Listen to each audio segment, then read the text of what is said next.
Hey everybody, Smooth Terrorist here. I'm gonna make a video about the Batman shootings in Colorado, just like everybody else. And I know some of you are probably rolling your eyes like, oh god, another video about this. But look, if I'm not gonna generate attention and subscriptions by using drama, which I really don't want to do anymore, then I've got to talk about the headlines like everybody else, because that's the only way to stay relevant. I just like to think that I put my unique spin on these topics and maybe look at it from a different angle that everybody else is. That's the best I can do. Anyway, it hasn't been long since these shootings occurred. I don't even think the shooter has had time to give an interview or tell us anything about his motivations, but already the predictable explanations for this that always get bandied about every time something like this happens are starting to come out of the woodwork. In other words, all the little tipper gores are wringing their hands and bemoaning violence in the media. And it's the Batman movie itself that's responsible for this happening. It happened during one of the shootout scenes in the movie, and the guy was dressed in body armor, so he kind of looked like Bane or whatever the hell. And then you got the people saying that, this is gun violence, and this guy must have been a member of the Tea Party. He's one of those right-wing militiamen nut jobs. Every time somebody shoots anybody lately, it's got to be the right-wing militia, right? Like they did with Jared Lee Loughner, saying he was a member of the Tea Party despite the fact that the guy was like a Marxist or something. It's just predictable bullshit. People need to grasp at straws to try to justify stuff like this. Unless it comes out that this guy had some kind of political motivation, which is possible, or that it was like he was a Muslim or something like that, which I find unlikely. A, I think this was just unpredictable and random, and B, I don't really give a fuck who this guy is. I've heard his name 3 times already, and my mind refuses to latch on to it and remember this guy's name. Because haven't we seen this so many times? It's just not impressive anymore. I mean, he lobbed smoke bombs into a crowded theater, and he had a gas mask, and he could only take out 12 people. Like, anybody could have gotten that score. This guy isn't exactly the Tiger Woods of mass murderers. It's pretty mediocre mass murder if you ask me. I found Cho Seung-hui much more amusing. I'm not saying I admired Cho Seung-hui or I support him or anything like that, but I just thought he was quirky and cute. He was like obsessed with Catholic priest molestation jokes and talking about how Americans were fat McDonald's eating slobs. He just cracked me up. And would I have thought that he was as cute and funny if he had killed somebody that I knew? Probably not. I probably wouldn't. But he didn't kill anybody that I know, so I do think that he's cute and funny. There you have it. But getting back to the Batman thing,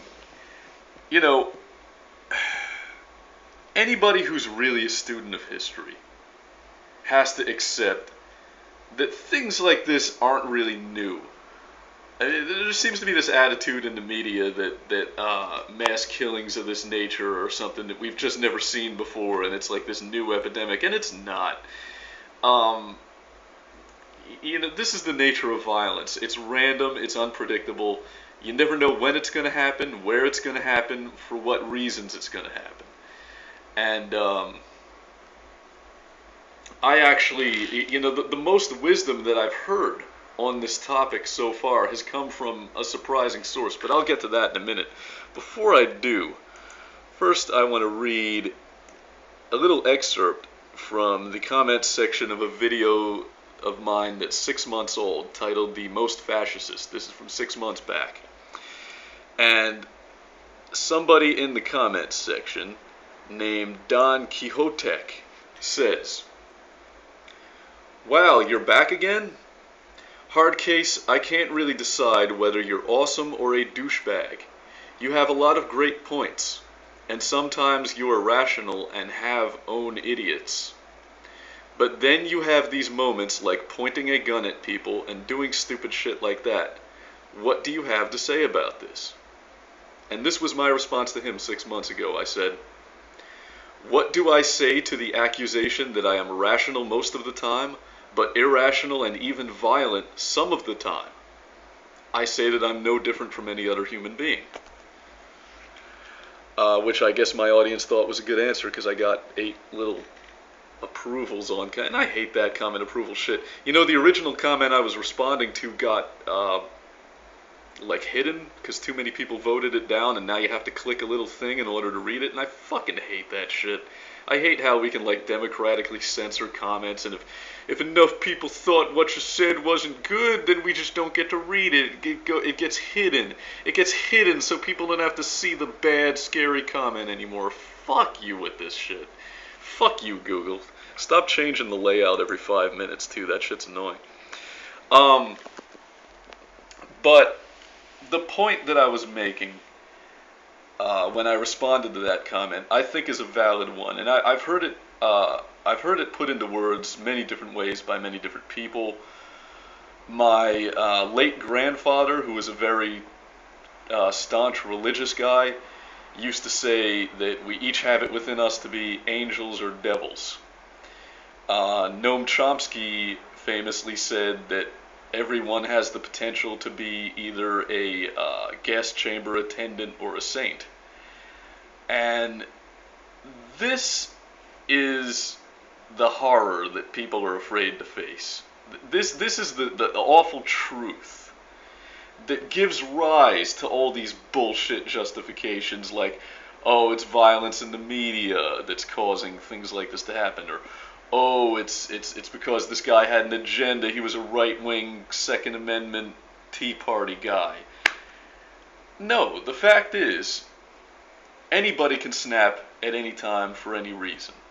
The truth is so much more terrifying than any of these scare tactic explanations that people come up with, like saying that oh, he must have been connected with terrorism in some way, or you guys are cooking up these justifications because you're afraid to admit the truth, which is that you're surrounded by potential psychopaths. There's a seed of violence inside all of us, just waiting for the right conditions to germinate and grow.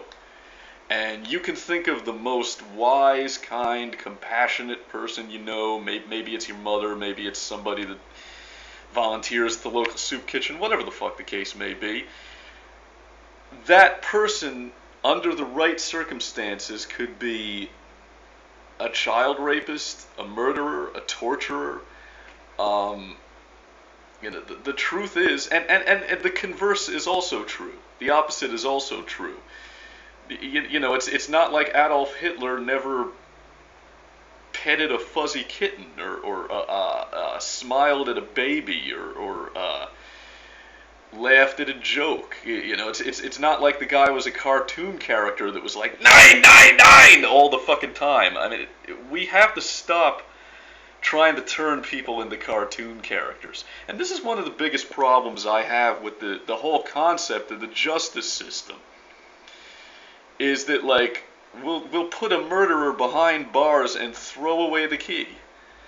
And the person that you're punishing most of the time probably doesn't even exist anymore.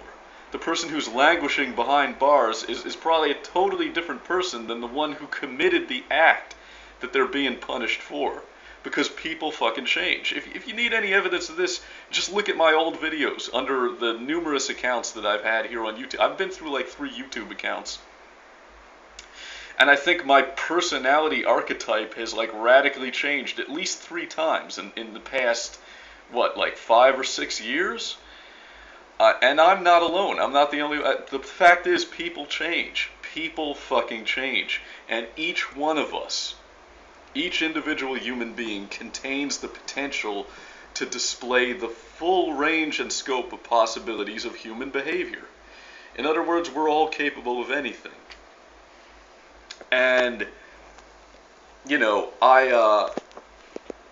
I gritted my teeth and I watched Obama's comments about this incident. I was ready for what he was gonna say. I was ready for the stupid shit that I thought he was gonna say, like, this just further underscores the need that we have to get guns off our streets. These weapons belong on battlefields, not in the hands of the American people. I thought he was gonna just basically do what presidents do anytime anything happens, which is cook up some justification to take our rights away. Like, no matter what it is, no matter what's happening, there's some way that they can use it as a justification to take away our rights. And instead, Obama said this. Now, even as we learn how this happened and who's responsible, we may never understand what leads anybody to terrorize their fellow human beings like this. Such violence, such evil is senseless. It's beyond reason. But while we will never know fully what causes somebody to take the life of another, we do know what makes life worth living. The people we lost in Aurora loved, and they were loved. They were mothers and fathers. They were husbands and wives, sisters and brothers, sons and daughters, friends and neighbors. They had hopes for the future, and they had dreams that were not yet fulfilled. And if there's anything to take away from this tragedy, it's the reminder that life is very fragile. Our time here is limited, and it is precious. And what matters at the end of the day is not the small things. It's not the trivial things, which so often consume us and our daily lives. Ultimately, it's how we choose to treat one another and how we love one another. It's... Holy shit!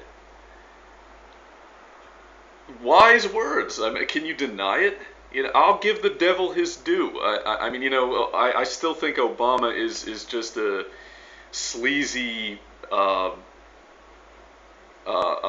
mouthpiece for Wall Street. He's just a pitch man, basically. But I got to admit, that was so much more wise and insightful than what I expected him to say. And the truth is, violence can erupt anywhere at any time for any reason, and it's impossible to talk about something like this. And by the way, before I move on, let me just get one little tangent in here real quick. I also read that some atheist group, I think it's like the Center for Secular Humanism or something like that, is upset because Obama asked the American people to pray for the family members of the victims of this shooting, and it was such a step over the line for him to ask for prayer for the family members of the victims. And I don't even think he was specific about what God you have to pray to. He just called for prayer, and that was oh, it's church and state. Let me reiterate at this point, I'm still an atheist. I haven't found faith or anything like that. But you guys fucking disgust me. Talk about... this is like capitalized. This is using a tragedy for political capital in a way every bit as cynical as right-wing fundamentalist preachers do. And it kills me that humanists don't realize how fucking scummy they look when they say shit like this.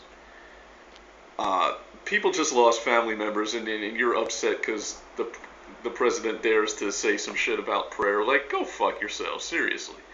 But anyway, moving right along.